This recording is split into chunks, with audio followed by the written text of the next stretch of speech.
Hello, hello. Welcome to Sharity Tuesdays. I hope you are having a wonderful day. I mean, time just keeps on ticking, whether you catch up with it or not. It's kind of like, hey, if you're not with the time, you get behind on the time.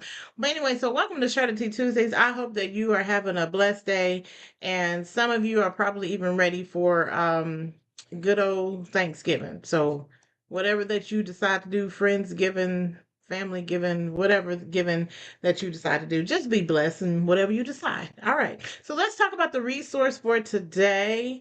Taylor has been developing. Uh-oh, sorry. This is supposed to be live there. All right, so let's talk about the resource for today, which is This is Living with Cancer.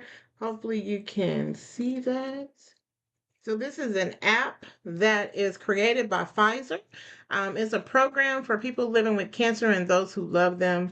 It's free. It's an online resource developed by Pfizer Oncology for all people living with cancer, any type of cancer, making sure that you have support beyond your diagnosis. So there's a lot of information. This is just one of the pamphlets that I pass out to different people, but also you can go to the website. You can download it on your smartphone or tablet, whatever that you have, or even just follow them on social media. They have a lot of resources there, and connect with them and make sure that you are sharing this. Remember, share and be a blessing because there is somebody that could possibly definitely benefit from this. All right. So enough about resources. Let's talk about this other resource. I think she has a plethora of information to give us. So I hope you are ready to tune in. If we're going too fast, you may want to rewind back and start over again. All right, so let's bring in our special guest today, Miss Carla Cohen. How are you today? I'm awesome. How are you? Pretty good. Pretty good. Welcome to I'm ready, Charlotte I'm ready for my Tuesday. turkey. You ready for your turkey? Oh, the turkey that's gonna put you to sleep pretty soon, huh? Right, exactly. The turkey coma that follows. Yeah. Oh yes, yes, it does. It does. So are you more of a turkey fan or do you kind of like a mixture of things? What's your preference? Yeah, mostly turkey. I mean, I'm a huge veggie person, big on vegetables. So it has to be like a lot of that and then some just really good fresh turkey with that as well. Organic, of course. Okay. Well, that makes sense. Yes, you can never go wrong. It helps. I think it helps the meal when you have the vegetables to go with it. Yeah. Because you're gonna have plenty of starches and carbs and all Yeah. that other stuff. Yeah. Right. Okay, so let's get into this discussion with you today. You are a business owner, and the name of your business is called Women's. I'm about to mess it up. Women's Health Revolution. Women's Health Revolution. I keep wanting to say foundation. I said I don't know why I'm typing foundation, but revolution. All right. So tell me a little bit about how did all this start? Can we start from the beginning? Sure, sure. Okay. I'll take you back about 35 years. I was working in the entertainment industry and I was part of a team and we were handling acts like Michael Jackson, George Benson, Rick James, just, people you would know, like they're a celebrities. And I had an amazing boss and he and I shared everything 50-50. And when he left the company, everybody thought that I'd get promoted to take over the jobs because I already knew the accounts and I'd been writing the press campaigns anyway.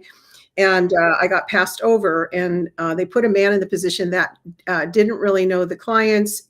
But he played the politics, and so that was a big owie for me. I'm just as I'm much more conscious about all the feelings now than I was then. But at that time, I just knew I was angry and hurt. And so were a lot of the people that were actually working side by side with me at the company were just in shock. They couldn't believe that it happened. So Mm. I was ready to leave, and another publicist took me under her wing. She was an amazing woman, but after that experience, the wind had kind of been taken out of my sails because I didn't feel like I could trust the people I was, the company. Right. So, Right. and my old boss, he sent me one day, I forget how it happened. I think he just called me up and he said, look, how about you come over here and be a vice president at this other PR firm? And I said, okay. So, because we really liked working together, and I came over there, and it was not as it was a little bit of a toxic environment. We were still handling music acts, but it was not it was difficult. I'll just say it like that. It was in the time when drugs were a huge part of the industry. They still are in some parts, but we started our day. I'm just going to be really frank with your viewers. Some people are going to be turned off by this, but there is no, what is it? No sinner without a future and no saint without a past, right? So um, but anyway, so we started our day with cocaine. Every day we just gather around the table, sniff it up, and go to work. And that was just part of how we started our day. Instead of coffee, we did, the other C. So Right. um, I was I was struggling a little bit with that. Some of the things that we had going on, it was a little difficult for me. And they decided they wanted to move, so we went into a new location. And basically, it was time for me to leave. So I left the company and decided I really wanted to learn about development, which is the people who put together the stories for Hollywood.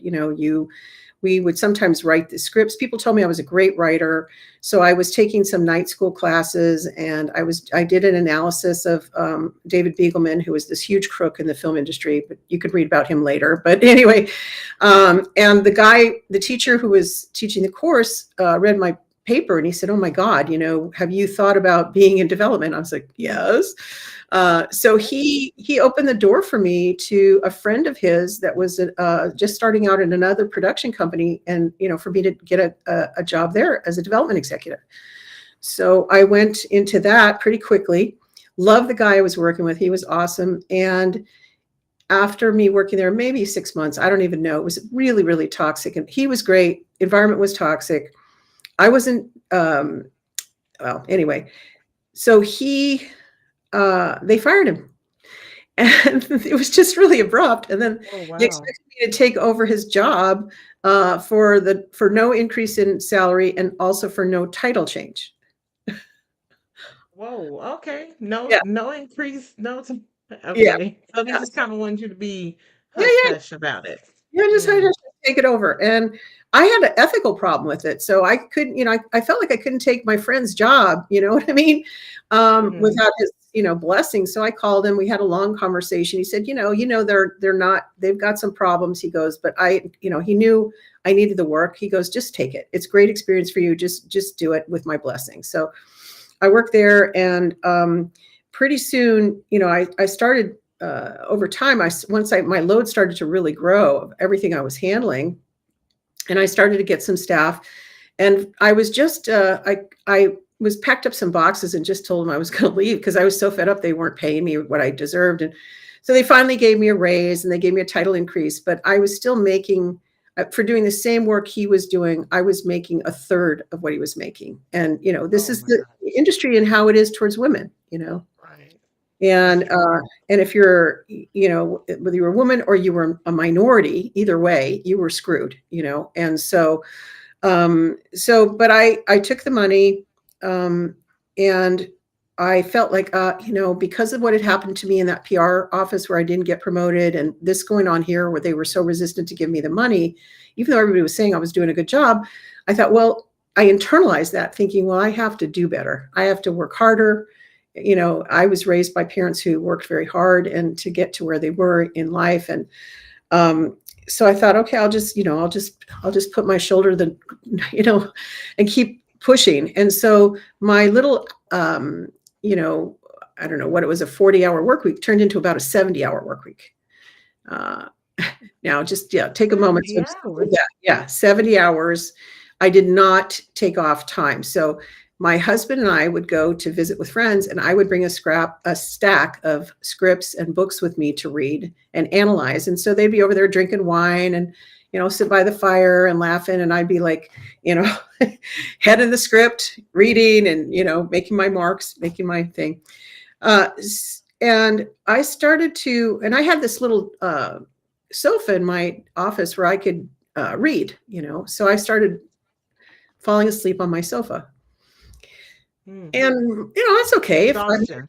yeah, like 5 minutes, 10 minutes, not a problem, right? But then it turned in like an hour long. Like I was gone. I was just, and I also didn't feel good. Like, my brain felt a little funky, and I also just didn't feel right. And so they were about to fire me, and I was again about to quit. I think I just, and then I finally went to a doctor, and they said, and the doctor said, look, he goes, the reason you feel so bad is you have an elevated white blood cell count that's off the charts. Like it's, I don't even remember what the measurements were. He goes, and we started monitoring me. I had a constant fever, and Mm. the doctors had no explanation for, what was happening to me physically. So now I know better, with all that I've learned, and I can explain that a little later if you remind me to tell you what was really going on. But I started. So the doctors said after they did 2 years, I spent 2 years in bed, 2 years, yeah, and Wait, so hold on a second. So they practically didn't know what was forty. going. They, I know I did say start from the beginning, didn't I? Well, I guess so they couldn't figure out exactly what was going on with you, but you had to be bedridden for 2 years?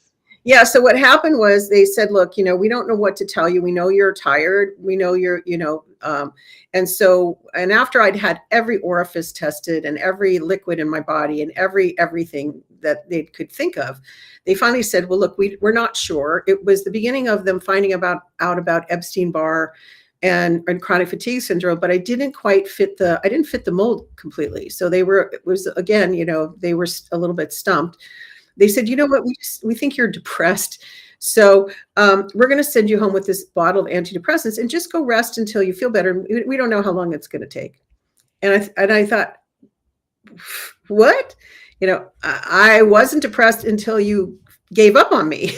Then I Right. started, and so I went home and I wasn't crazy about it, but I'm like, okay, well, what doctors, I still kind of believe that doctors and my parents knew better than, anybody else. And that they could probably fix it. But, here I was coming to this point in my life where it was coming up against the mythology of what you've grown up with and recognizing that it's not true.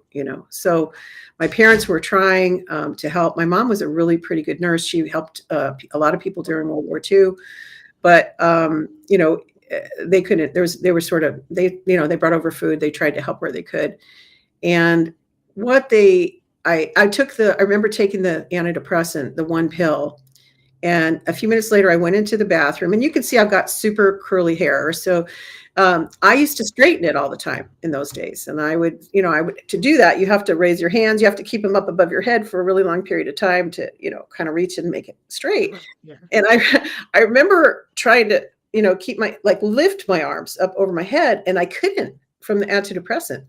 And I just felt so weak. And I remember I just collapsed. Like I literally collapsed on myself, and I just lost it. I started bawling, and because now I just all of a sudden went from zero to I felt hopeless. Absolutely. Mm-hmm. And Oh, so I went, I don't know, in that moment first of all, this is not me. I'm not going to take these awful things, these drugs. And I dumped them all out. Never took another one. I've never taken another drug since now. I've never had a pharmaceutical since that time, or an over-the-counter prescription, not even an aspirin. But it was a great turning point for me because I made a decision that I was going to find a way out of this, and I didn't know how, but I knew I wasn't going to spend the rest of my life in bed. So oh my goodness, definitely. Especially after being in bed for 2 years. yeah, yeah, I mean, that's a long time, especially when you're a very active person, how you described it earlier, and then now it's kind of you're kind of more restricted, or I don't even want to say dormant, but more restricted yeah, on what you can do. So from that mindset, it sounds like your mindset changed, after you collapsed on the floor. You just said, I can't do this. I need to find something else that's going to work for you. yeah, And yeah. and that's the start of the change of the journey, um, with developing your organization or your business. Well, kind Um, of. There's a little bit of a, there's a little bit of a trail in between. So I think maybe some of these pieces might be important. Um, okay. so the first thing was on one of the days when I felt a little better. I went to my neighbor was going to an orientation. It was free for transcendental meditation, and I always thought that sounded kind of cool. I knew the Beatles did it. I was like, oh, if they did it, must be pretty cool. So I went to the the thing, and I had a moment. The man sings the lineage of the gurus, where this meditation came down from, and he sang it in Sanskrit, and it was really weird for me because all of a sudden I kind of knew the words. Like I couldn't repeat it, but I knew it, and I was like, okay, I don't know. I didn't have an explanation for what was happening to me. Hmm. And I started meditating right away. And uh, I started very soon after I started meditating. I started having I'll call it a clairvoyant expansion. I had gifts, and I had been suppressing them, most of my life. That's another story, but anyway, it became very apparent um, um, after doing the transcendental meditation. What happened was I started seeing blocks on people's bodies and understanding that this meant they had, physical issues, emotional issues that were stuck in the body, and I was able to see it like an X-ray machine, kind of, but not really, more like blotches of things, and Okay. they and then also with one day the meditators came over. There was a group of them, and there was this really old woman who was like white hair and those kind of piercing blue eyes that look through you.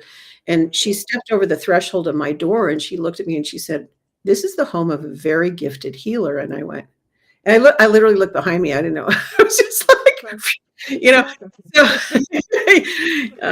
so, to so that it was like, okay, so she said that, and it kind of let it go over me, because I honestly, I didn't even know how to process that, or what. I didn't even know what it meant. Right. And then within a week of that happening, I went to another event. It was a psychic fair, and this woman did a tarot card reading on me. And when she poured the cards out, she looked and she said, and she was very stoic, very stiff, and kind of looked like she was very grief stricken, or I don't know. She just didn't move very much, didn't smile. okay. And she said, "You've been sick, really sick, for a long time." And I'm like, oh, how the fuck does she know that?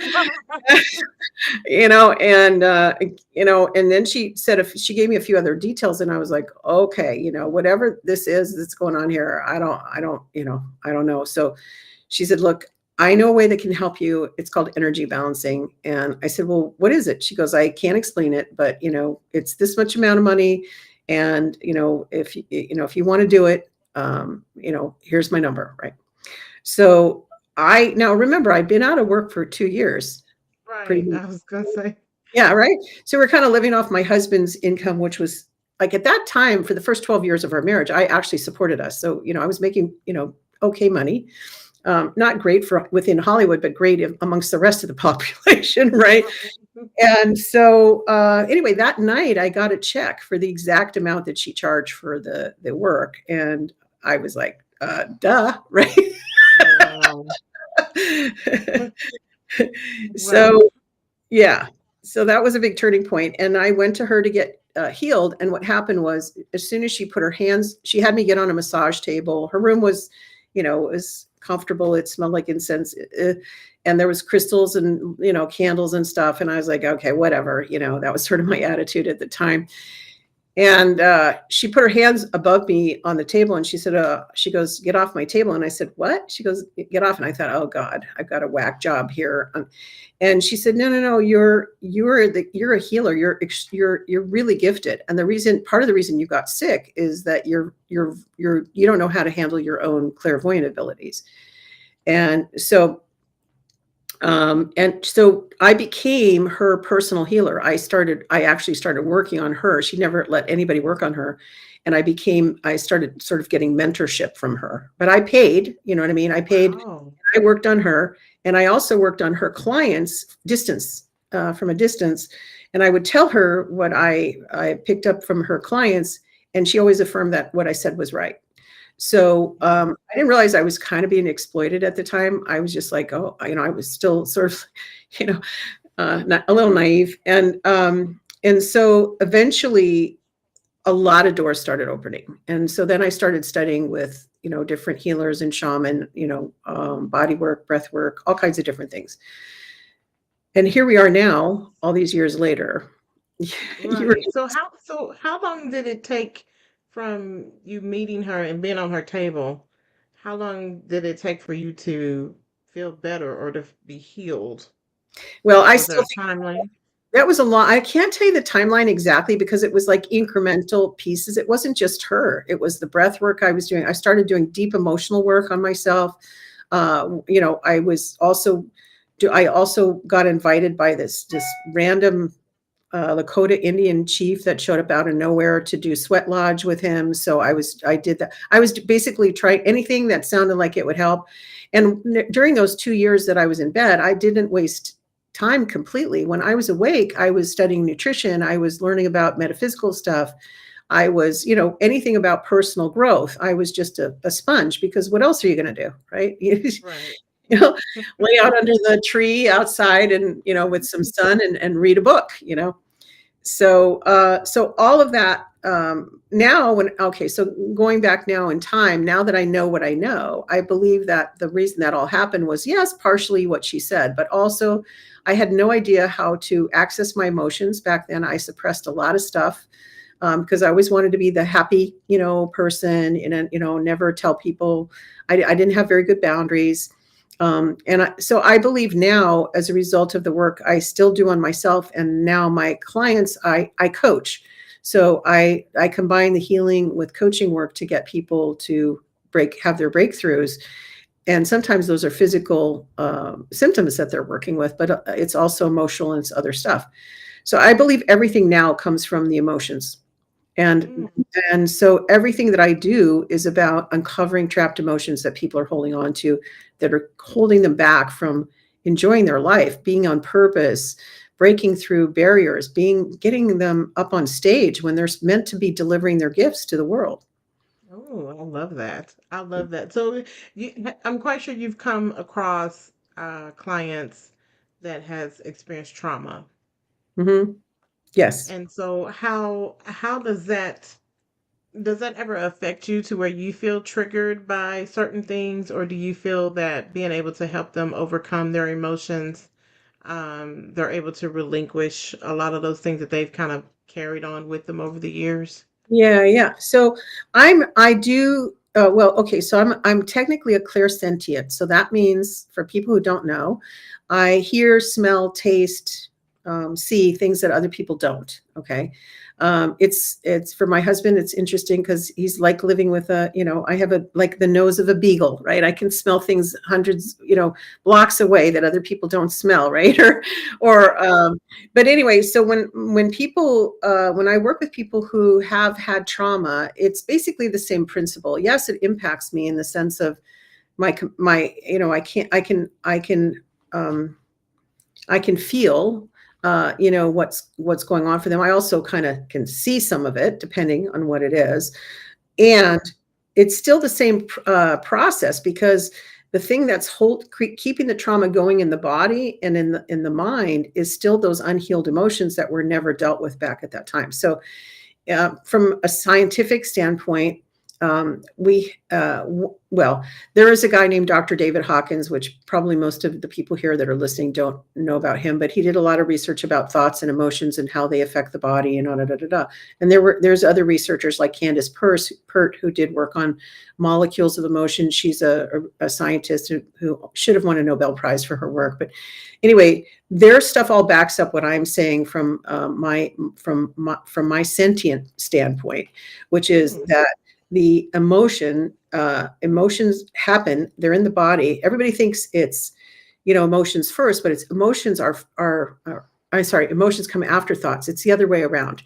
There's the emotion, and then each emotion creates anywhere from 10 to 12,000 thoughts. So when we're talking about healing trauma, we don't want to deal with the thoughts that they're having. We don't want to deal with the story. We want to go right to the healing the emotion. Mm, And so there are different modalities that I use, and my senses also, obviously, to help a client heal from these things that they're holding on to. And okay. pretty much everything, I know we have physical injuries from car accidents and things like that, but pretty much everything can go back to an emotional source. An emotional source. And I appreciate you stating that the emotion comes first before the thoughts. Because some people feel like the thoughts are here. Like I keep having these negative thoughts. What is your stance on when you're having negative thoughts all the time and you're just like for someone that's constantly negative, what do you stem from that? I mean, even though you don't know who the person is, but just from that point, what would you say? Well, so, okay, so let's look at just for a second scientifically how the brain works. Okay. Mhm. So in our brain, we have this is again science. It's not from me. It's from actually the National Science Institute did this research on this. Hold on a second. Somebody's trying to call. I'm just going to hit decline here on my. Okay. There we go. Okay. So if uh, our brain has about 95% of those thoughts that we have on a regular basis are repetitive. 95%. That's huge, right? That is huge. Scientifically, 85% of those repetitive thoughts are negative. So the deck is already stacked against us just by being a human and having a pulse. Right. Already 85%. Yes. Yeah. So when you have that, it's like a person has to be willing. First of all, they have to be willing to want to shift, right? They have to recognize that they've got an issue or a challenge. And maybe that takes them realizing that there's things out there they want to do in life that they can't seem to accomplish. And they're not understanding why, and they've hit their wall. Those are the people sometimes that will be like, finally go, okay, I'm ready to try anything. How do I get out of this? Right. Uh, Mhm. um, so it's so from the work that I do, that from a standpoint, it would be like, okay, well, how do we first let's address what's the most powerful limiting thought that you have going on right now. What's that most powerful negative belief that's going on, and how and going. I don't even have to know that really, but it's like, let's go into the emotion of that, and where's that located in your body? Let's heal it. And then it's funny because what happens is um, we're one thought's producing 10 to 12,000 thoughts, one emotion. So if we heal that one emotion, all those thoughts start to disappear. So look at how we've just chipped into that 85%, right? Right. And then it becomes strategies. Like, how do I they need strategies on how to maybe it's a new skill for them to think Mhm. in that there's possibilities out there instead of everything being bad. And it's sometimes we want to blame the person, but the problem is not the person. The problem is it's like they don't know what they don't know. you know, Mhm. they've been I programmed like in this, that. and then you look at genetics. Like I had one guy, and it's not about his mindset, but I'll use him as an example, just about on a physical thing. He had a physical problem. It was a pain in his side, and kind of went into his back. And he'd been to osteopaths. He'd been to medical doctors. He'd been to acupuncturists. He tried all these different, and he was a really fit guy. He is a really fit guy who eats pretty consciously, and a pretty self-aware guy.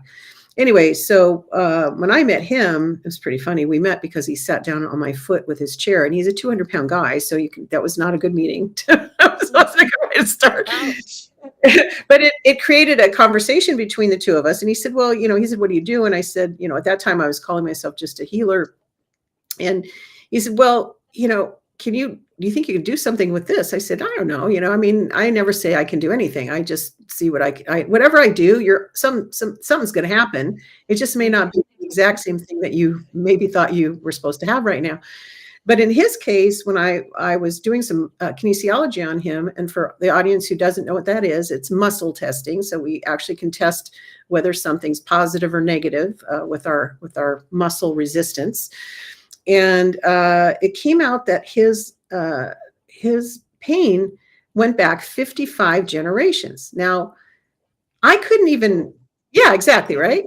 5 generations. Yeah. How far back is that in time? Like if we think it's the average generation is what, say it's 50, 60, 70 years old, right? And that's a lot of years going back, right? We can't think about it. He couldn't conceptualize it. But here's the funny thing. When I got that with him and I did some I'll just call it some other muscle testing to release some of the stuff that was going on around that, the pain completely disappeared. That was 5 years ago. I see him every once in a while and he's like still gone, Oh, wow. you know, because we Yeah, got to the source. you got to the source. So, oh, that makes me want to ask so many questions. Okay. Wow. But it's almost like once it's gone, you kind of it's just gone. Like I don't do you ever I mean I know there's not a way for you to find out how did the pain start 55 generations ago, but just the point of it just being gone. But it makes you curious though. Well, some I can sometimes narrow it down a little bit, like just a little bit. Like I can tell you for like in his case, for example, and I don't remember now which it was, but I can identify whether it was on the mother's side or the father's side, right? That it came Okay. down from.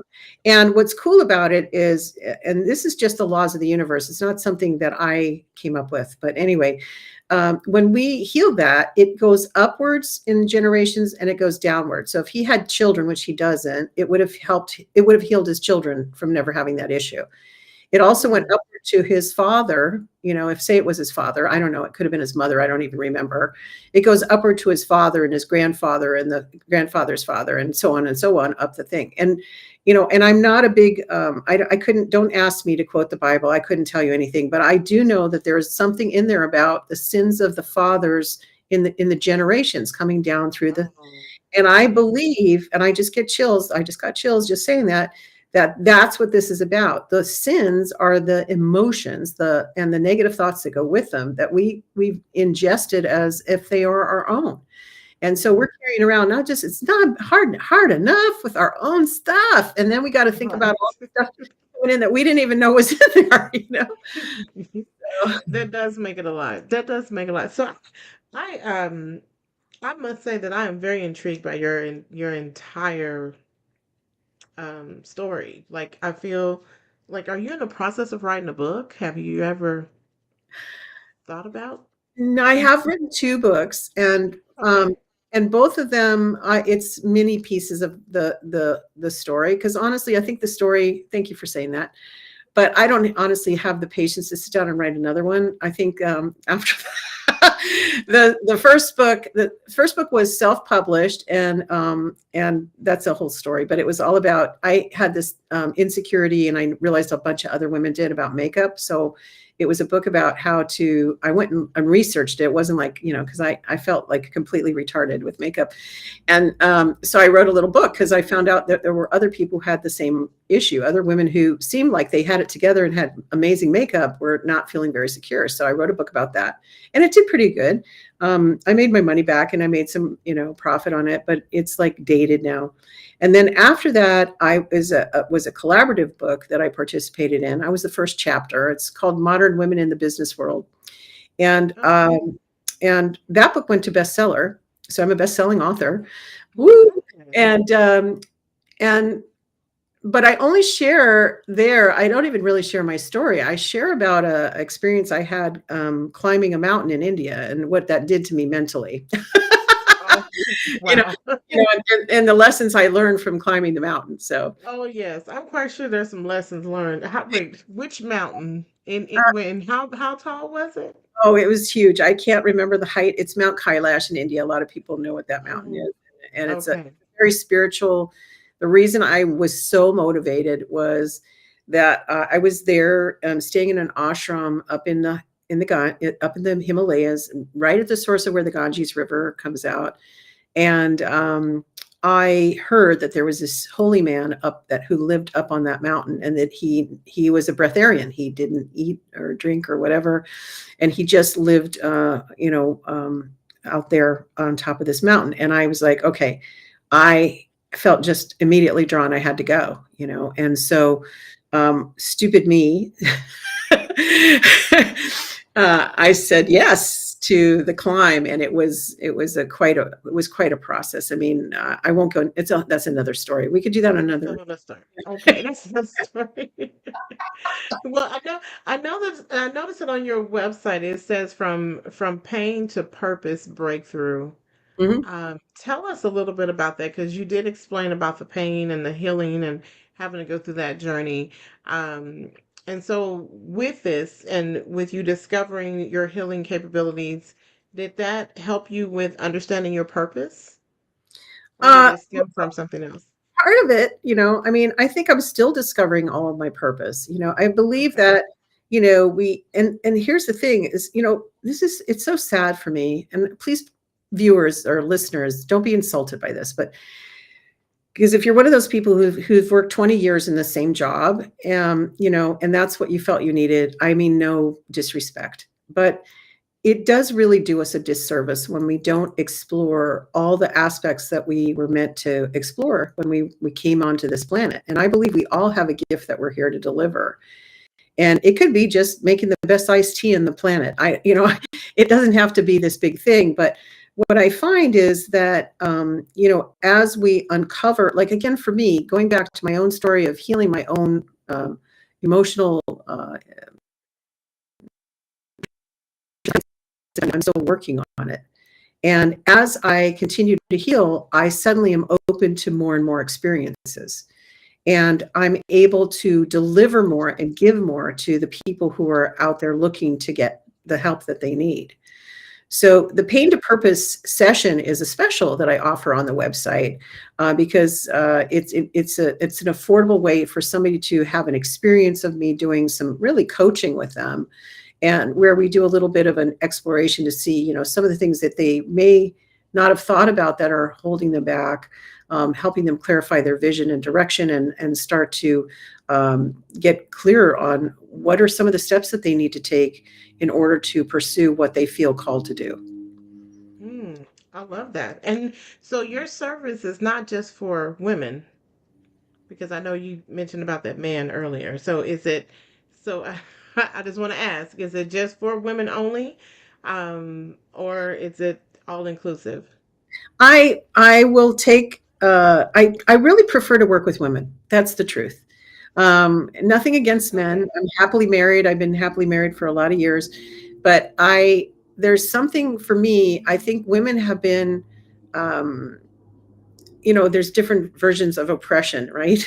that that happen in society, and I just feel like it's women need more encouragement. They need places where they can be safe to come out from where they've been hiding, and show Hmm. people what it is that what they have. I mean, there's so much wisdom in women, and so much of that gets locked up. We put our. I can only speak for myself. It was kind of confusing growing up because I was at the in between stage where I was at one of the first schools where they bust in people to integrate. Okay. My mother was, started out her life just wanting to be just a mom, but because we needed the income, she worked.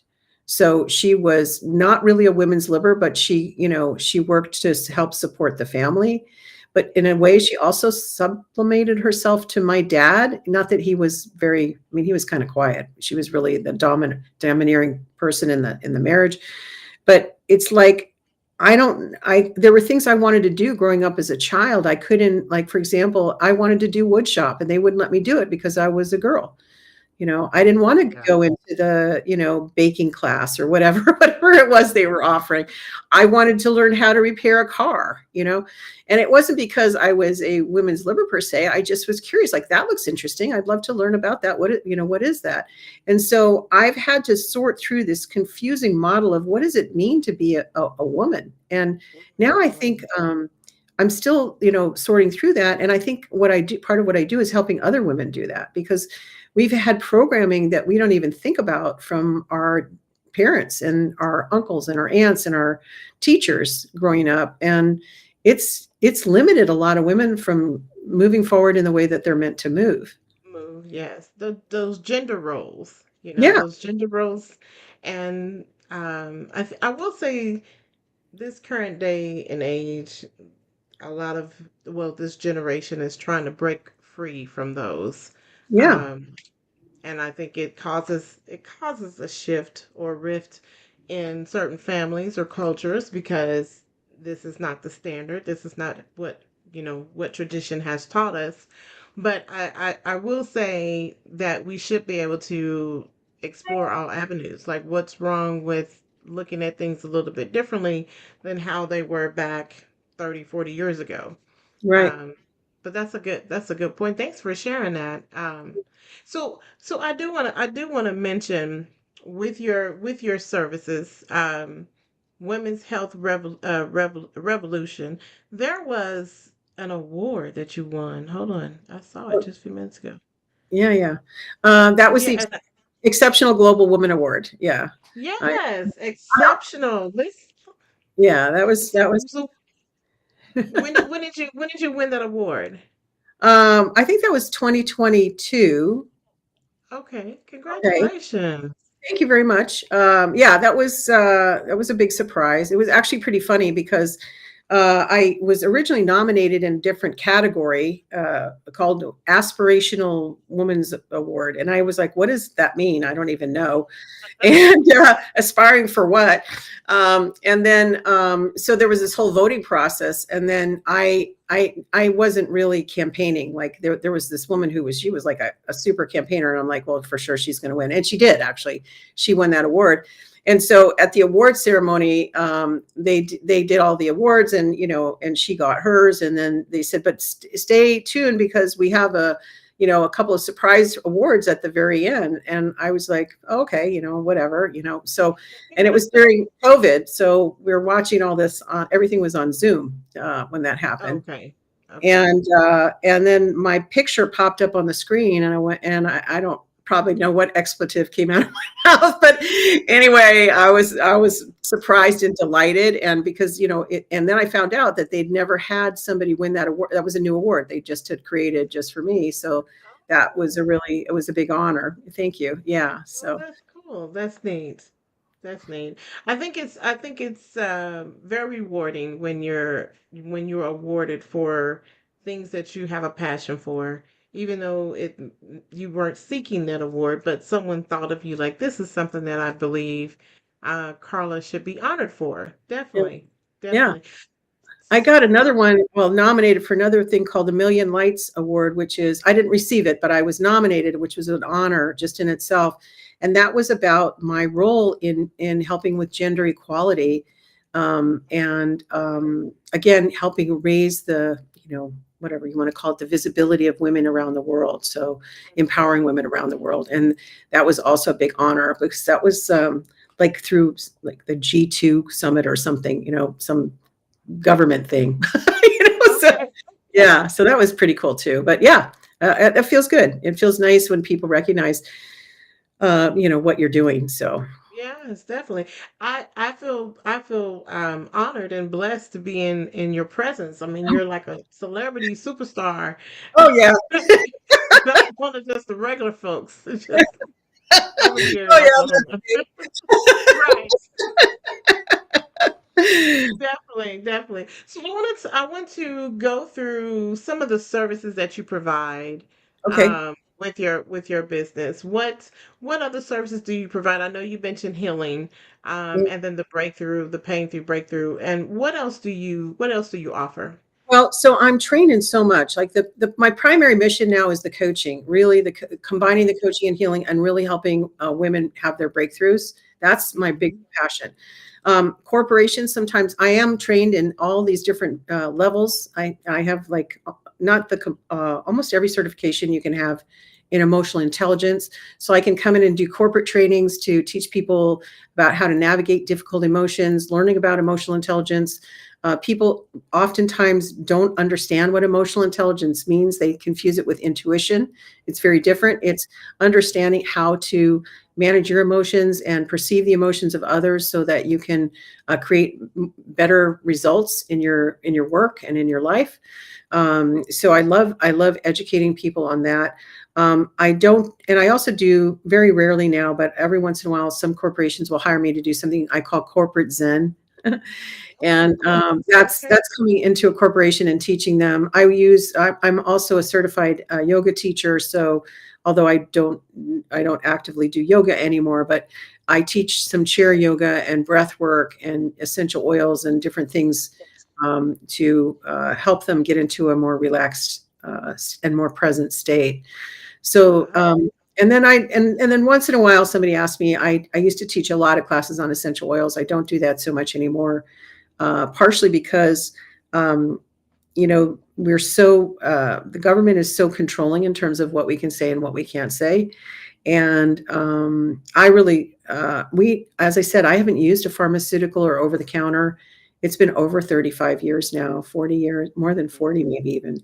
And I love teaching people like, hey, you can use oils for a lot of those things that you thought, but they have to be a certain quality oil, a certain grade. And I'm partial to. I actually became a distributor for one of the brands I represent. So if people are interested in learning about that, they can. That's something that I do as well. Okay. Oh my goodness, you have Oh yeah, wait, and there's more. And Vanna, wait. So I'm also a certified AI coach. So I use AI yeah, coach? yeah. So artificial Oh, intelligence. So using artificial intelligence to support your business. So all those things that used to take you hours and hours and hours, I can do in a couple of minutes with artificial intelligence, which is really cool. Yeah. wow. That it is becoming very cool. Yeah. I must admit. Cool and At scary. first I was kind of like, oh no, it's almost like the Terminator taking over. And then, Arnold Schwarzenegger gonna come in and save the day. But, after a while I'm kind of like, oh, I do kind of like this. Yeah, yeah, yeah. Cool. So what one other question I see on here that it says the 10-minute face. I know you had talked about makeup earlier and feeling intimidated, and I must admit, during my cancer journey, I lost all the hair, eyelids, and eyebrows, everything. And if I even touched my face like this, I had a bruise. And so I had to start going to uh, Walgreens. I forgot the name of the program that they have, but I had to start talking to someone like, okay, I can't look like my husband has done something to me and he hasn't. And so I need some help Yeah, yeah. with this makeup. So tell me about this 10-minute face because I need 10 minutes. Well, it starts with, so the book is really, my passion is really about helping people heal naturally, right? And what Hmm. most people don't understand is how many toxins are in women's makeup without them having a clue. Like the makeup, there's over, I forget the numbers now. It's on the back of my book, but like something like 30,000 additives that have never been officially approved or tested scientifically for safety. So we're using 30,000. yeah, it's a lot. It's a lot. They were grandfathered in. And so basically, the government relies on the people who are manufacturing this stuff to self police. And of course, they're not going to because it's all about the almighty dollar. So even if it says natural, it's not safe for your skin. It's not safe for your eyes. It's not, and it can cause cancers. So the book is all about like, okay, first of all, clean up. I use a bunch of alternative, and people can contact me for that. But I'm basically we use essential oil based shampoos, our laundry soap, our cleaning supplies. Nothing is anything that has any chemicals in it at all. So it's basically a almost chemical free house. I have a couple things here, to be completely honest. But even that stuff that's under your sink is outgassing and can cause cancers. And so it's getting rid of all that stuff out of there. The 10-minute face was about not just what you put on your face, but what are you being exposed to, like cleaning up your diet so that you're, going organic, not getting the pesticides in your food. People are like, oh, what's the difference? Well, it does matter, because if you start adding up how many pesticides are in and hormones are in everything that you're eating, the hormones are throwing off our system. Look at the people with all these gluten problems now. So, the original wheat had something like 14 chromosomes in it. And the wheat that we have now, thanks to Monsanto and, all the things about trying to create more with less, it's now got 45 chromosomes in it. So that's why we can't digest a lot of things. And we blow up in our weight, and then there's hormones in the chickens and the cows and the milk and the cheese and all that other stuff. So the 10-minute phase encompasses all of that. Like, how to clean up your environment, clean up what you're ingesting, because whatever goes in here is going to show up here, right? That's true. And so, at my age, my brothers, sorry, they're not going to listen to this, so I can say this.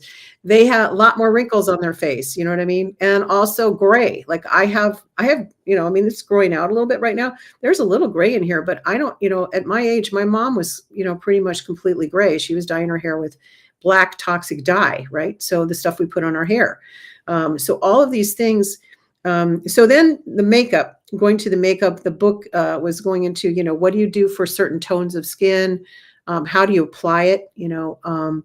And I still have some somewhere, in the garage. But I was using a certain line of cosmetics at the time because I finally found one that wasn't creating a reaction. Because a lot of the ones that they say are, or even the ones they say are organic, it's how are you using the term organic? Because it's not every single ingredient that's in there. So, and there's a very known celebrity that has, her makeup line out there, and I can tell by the smell it's got junk in it, so that's what the 10-minute face is about, is like, look at there's a site for your viewers, you give resources. So if you go to something called, there's actually an app, I think it's called the Environmental Working Group. And I forget the name of the app. It's something like Safety something or other. Let me see. Environmental Working Group. Yeah. So they're a Okay. nonprofit, and a nonprofit that tests all these cosmetics, and then they rate them on like how the risk is when you use it, for cancers or for whatever problems. That's a good starting point for somebody who's never been exposed to any of this. And I'm, again, this is part of what happens when people get coached with me. Depending upon what they're looking for, we might go into this a little bit more. Like I would spend time going through, what are you eating? What is it? Depending on what your goals are. A lot of people come to me because I'm good at increasing their income. If you're an entrepreneur and you're looking to increase your income, we can 10x it with the work that I do by just clearing out those emotions, and we can also work on the physical, but we can also give you some practical steps like, okay, here's some things for your household. Here's some things for your diet. Here's some things for your hair, because the hairsprays that people use, oh my God, hair products, some of the most toxic stuff. And then people turn around and wonder why they're going bald, hello. Mm-hmm. Yeah, hello. So, okay, so let me repeat this again. This is it's a nonprofit organization, Environmental Working Group, and it's an app. Yeah, so the app I think is called something else, but that's the name. Oh, Let me see if I can find. I was trying to see on my apps. Hold on, give me a quick second to skip through here and see if something jumps out, because I know I had the app at one time, and it's great. You can have it on your phone, so when you go in and you're going to buy stuff, you can go, maybe I don't want to buy that. A lot of the sunscreens that people use, really, really, really toxic, bad stuff. And then when you go in the bathrooms and there's public bathrooms and there's all that smell that's pumped into the air, that's another source of toxins that you're being exposed to on a regular basis. If you go to the bathroom in a public place, that those things that they're piping in are really, really bad for you. So the app is not obviously popping up right this second, but if you go to Environmental Working Group, it will forward you to, oh, here it is, Think Dirty. okay. Yeah, so that's the app. Yeah, but you can also go to the Environmental Working Group site and look. There's more stuff on there, Okay. and it's a great place to start. And if you want to avoid, if you've had cancer, and you don't want to go back into having cancer again, this is a must have. Your toothpaste, even the water you're drinking, every single Yes. thing, right? Yes. You got I to look. learned about that toothpaste. Yeah, yeah. So we're, like I said, here now in this house. I mean, we stay pretty healthy, and I think a lot of that. I'm not saying it's perfect, but I think that we're in a lot better shape than a lot of people our age. I just look around and I go, "Wow, you certainly seem old." You know? You know, Older, right. right. Well, So, I will say, as far as your book, that's something that we can order on your website. The I don't know if it's make on the website. I have to look. If not, you okay. can just reach out to me, write me, and I can send you an invoice, and then I can mail it out that way because I still have some. So in the garage, in a tub somewhere. So I'm not actively out there selling it like I was. But I was proud of that book because I really felt like I did it as with the right intentions. It's a great service for people. Unfortunately, a lot of the products that I mentioned in there, I mean, the skincare is still, you can still get it, but the makeup line is no longer, which is really sad because that makeup line was really, really good. But it's about going out there and experimenting and just doing your research. So Mm-hmm. Definitely. Oh, wow. Research is a vital key point to your health with so many things that are going on. Um, that's a whole nother segment. Let me stop because I know I get to talking, but I do want to say, Miss Carla, I am so excited to be able to have this opportunity to talk to you and to get to explore your history and your lifestyle and then also your business. I definitely want to invite you to come back on Share the Tea Tuesdays. thank you so much. Um, I am launching a cancer care series in 2024. And so just to be able to talk about different points. And I think this would be a great segment to have in regards to what we're putting into our bodies. Mhm. What we're consuming and breathing and all those things, even though some people don't believe it, but I really truly feel like it's a common denominator because cancer is increasing, Mm. and I mean, it has to be a reason why it's increasing, but that's a whole nother story. But I hope that you do come back on the segment again. Can you tell the followers where they can find you and your website? Where Okay. can they locate you? So just for the purposes, it is the name of my business is Women's Health Revolution. So it's WOMENS, no apostrophe. Women's Health Revolution. You can, if it's easier for you, my name, you can see it on the screen, carlacohen.com. You could just go to Carla Cohen. It takes you to the same place. You can find me on Instagram under Women's Health Revolution, but also under Carla Cohen Coaching.